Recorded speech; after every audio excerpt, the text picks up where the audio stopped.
Hello everyone, congratulations in making it to the last act. Act 5 is so interesting because we have all this conflict building. Hamlet knows the king is guilty. The king knows Hamlet knows. The king tries to get rid of Hamlet, but Hamlet's back. And then we just have this interesting little scene with a pair of gravediggers. We have this building action and then gravediggers. We take a step back from the central characters and we hear about what is going on through some random lower characters. Shakespeare often does this. They're digging Ophelia's grave though, and they're discussing the nature of her death. Did she drown herself? This is supposed to be a bit of a comedic scene, although it's still pretty grim. They argue if it should be a Christian burial, and one says, well, only if she killed herself in self-defense. And the other says, well, it must be se offendendo, which this basically just means self-offense. And they joke how the homes they build will last till doomsday, the graves. And they sing, and Hamlet walks in, and he's appalled that they can be so flippant while digging a grave. They even toss up a skull out of the ground like it's no big deal. And Hamlet speaks of how this used to be a person. He's struck by how casually they toss around the remains of someone who lived and breathed and had a life and a soul. And this is a reoccurring idea we see through the play, this inevitability of death, how eventually even the great and noble will be a meal for worms, how everyone is reduced to this same state. Another thing to notice is that Hamlet speaks in prose in this scene. The gravediggers do too, which is fitting for their lower station, and Hamlet matches their way of talking. Hamlet asks, whose grave is it? And we have this kind of back and forth banter between Hamlet and the gravedigger. The gravedigger says it's his. And they play with the word lie and lying in two ways, like lying down and also telling an untruth. He says it must be the gravedigger's because he is lying in it. And it must not be Hamlet's because he is not. And then Hamlet's like, well, you're standing, you're not lying. Okay, well, saying he's lying in the grave means he is also lying in the grave, like telling an untruth in the grave, because he's standing. So he's lying about lying. So he actually is lying in the grave. It's complicated. Anyway, they just go back and forth. And Hamlet says to Horatio, he kind of talks about how he's noticed in the last few years that the peasants have started to become so clever that they're nipping at the heels of the more noble people. And the painful thing about this scene is that it's kind of funny, but we also know that it's a grave for Ophelia. But Hamlet doesn't know it yet. So we are kind of just circling around this hard truth that we know that Hamlet is about to find out. We see it coming, but Hamlet doesn't. We ease into this news by first meeting the infamous skull Yorick. The gravedigger points out that the skull he has dug up belonged to Yorick, who was a past jester of the king. And Hamlet knew him. He rode on his shoulders as a kid. Hamlet muses on how the dust from past bodies could be used to patch up holes in barrels or walls. And if you look closely, you can see how he starts this line in prose and then switches mid-monologue back into verse. And not just verse, but rhyming verse too. Hamlet observes as the king and the queen and Laertes enter with a casket and a priest, and it's a sad and small funeral procession. Hamlet notices, wait, the king and queen are attending, but yet it's just really small. So like, why would they be attending this like small funeral service? And then he realizes it must be a suicide. And this is confirmed by the priest. And he says that, he's doing as much as he's allowed to, and that he's already breaking some rules by burying her where he is. Suicides weren't usually allowed to have the same burial rites. And as Hamlet continues to watch and see Laertes grieve, it finally dawns on him that, oh, this is Ophelia. And if I were directing this scene, this moment would be important for the actor to show. So far, all of this revenge stuff hasn't hurt anyone that Hamlet has loved. But this is the moment when Hamlet may start to feel the weight, the domino effect of his actions. I would want the actor to take a minute and go from oblivious to what was going on and having just this casual conversation with the gravediggers to the full weight of everything dawning on him.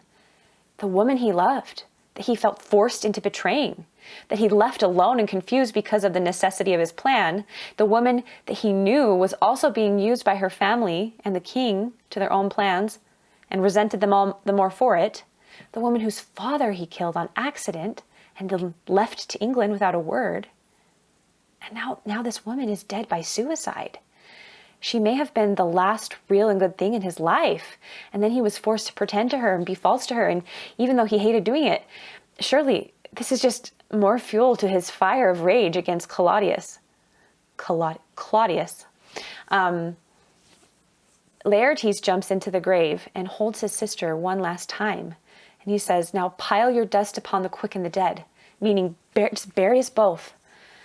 He says, "Till of this flat a mountain you have made o'ertop old Pelion, or the skyish head of blue Olympus." And this is referring to, the Greek myth of Mount Olympus, the home of the gods. And in the myth, he's talking about there were two giants, and they grew 6 feet every year. So they were extremely tall by the time they were just 9. And they decided they could take on the gods of Mount Olympus. And so their plan was to stack up Mount Pelion on top of another mountain, Mount Ossa. And if you stacked Pelion on Ossa, you would get a mountain higher than Olympus that could be used as a place to attack from. They'd be higher up, they'd have an advantage. The giants' plan did not work, and they were taken down by the gods. But this is the story that Laertes is referring to. He wants to be buried by dirt as high as Pelion or Mount Olympus. And Hamlet comes out and matches this grief for grief and jumps in the grave and declares that his grief and love is greater than anyone's. He loved Ophelia. Let him be buried with her too. But even higher than the mountains that Laertes spoke of. Pile the dirt so high that it makes Mount Ossa look like a wart, he says. He mentions the third mountain in this myth.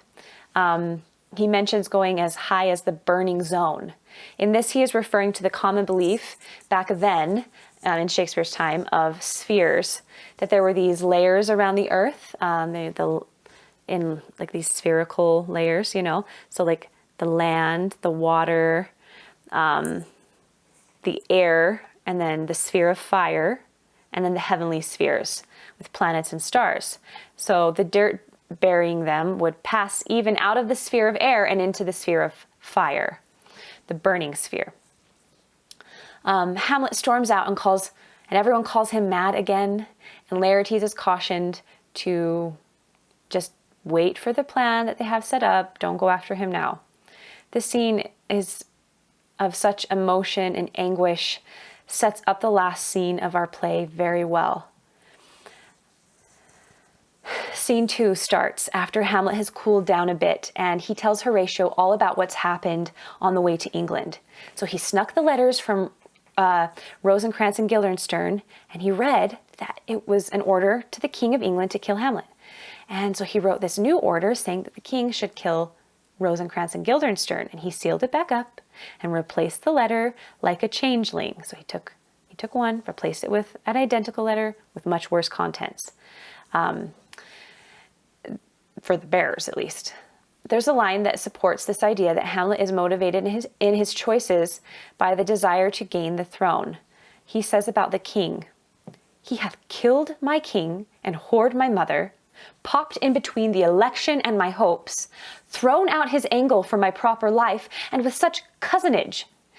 Is it not in perfect conscience to quit him with this arm?" Claudius has popped in between the election and his hopes.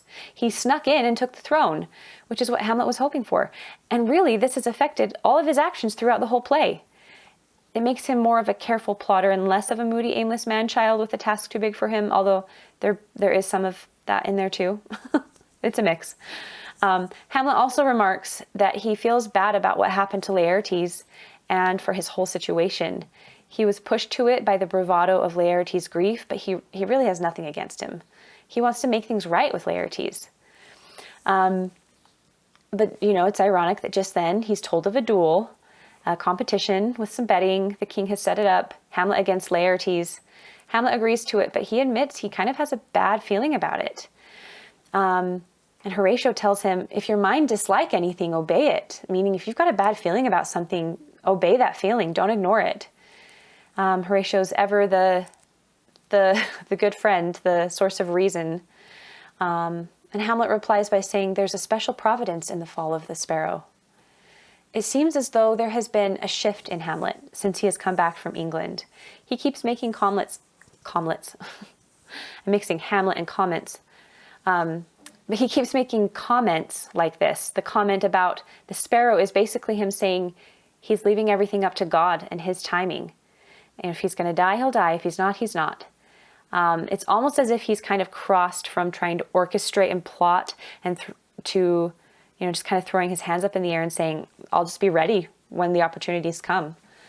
And earlier he had a similar line when talking to Horatio, and he said, let us know our indiscretion sometimes serves us well when our deep plots do pall. And that should teach us there's a divinity that shapes our ends, rough-hewn them how we will. Meaning sometimes it's a good thing when our plans fall through and we have to be spontaneous. And this is proof that God is shaping our lives even when we mess up, even when we make a mess of everything. Why this shift? Maybe it's out of desperation. Maybe it's out of the fact that he's starting to feel like he doesn't have much more to lose. He's lost his father, his mother. He's killed an innocent man on accident, and now he's even lost the woman he loved. So he has this kind of focused readiness, but he's kind of loosened up on all the planning and scheming. However, he does know that he has very little time to act. Horatio pointed out earlier that the king is going to soon find out what happened with Rosencrantz and Guildenstern and know that he switched the letters. And Hamlet says, it will be short. The interim is mine. Basically meaning the king's going to find out soon. But the time in between, now and when he finds out what happened,